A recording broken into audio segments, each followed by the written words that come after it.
So hello guys, meron ako nakikita dito sa TikTok at saka sa Blue App na nagde-trend na inaaway daw niya yung bisita ng amo niya.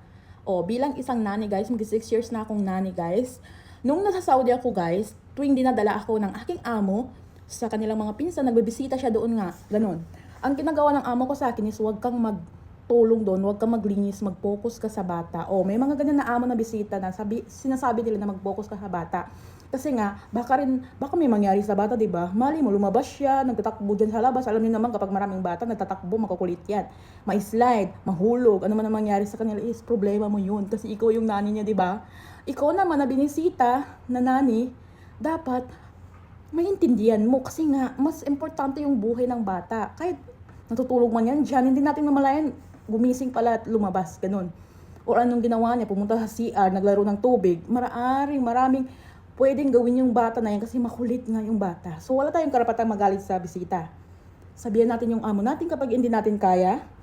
Pag sabihan natin na hindi ko kaya, pwede ba sabihan mo yung bisita na patulungin yung nani niya? O, ganun lang sabihin mo, huwag tayong magalit, huwag natin awayan yung bisita kasi we don't have right. Wala tayong right. Kasi bisita yan, kahit anong gawin ng bisita guys. Bisita yan, kahit ano man ang gawin niya dyan sa labas, sa kusina, ano man sila, magdumi man sila, bisita yan sila. Kaya nga kumuha ng medyong amo mo kasi nga ikaw yung tagalinis, di ba? So nahabisita yan. Kung gusto ng amo, yung bisita na patulungin yung nanay niya, good. Kapag sinabi niya, huwag kang tumulong, wala tayong magagawa, di ba? We don't have right na magalit, awayin sila. So very wrong talaga si ate. Kung merong problema, sabihan mo yung amo mo. Baka yung amo mo sabihan yung bisita na mag-please siya na patulungin yung kanyang nani. So, yun. So, yun nga guys, no? Hindi natin alam kung true ba yung sabi niya ate na pinagalitan talaga. Baka sa social media lang nagalit. Char. So, yun nga guys, no? Ang mas importante talaga na makapokus yung nani sa bata, di ba?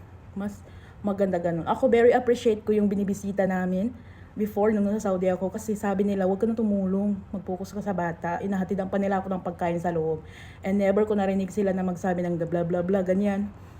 Pupunta sila sa loob, naghahatid ng pagkain sa akin at sinasabi na diyan ka na lang, bantayan mo yung bata, ganyan. Kami na lang bahala sa kusina.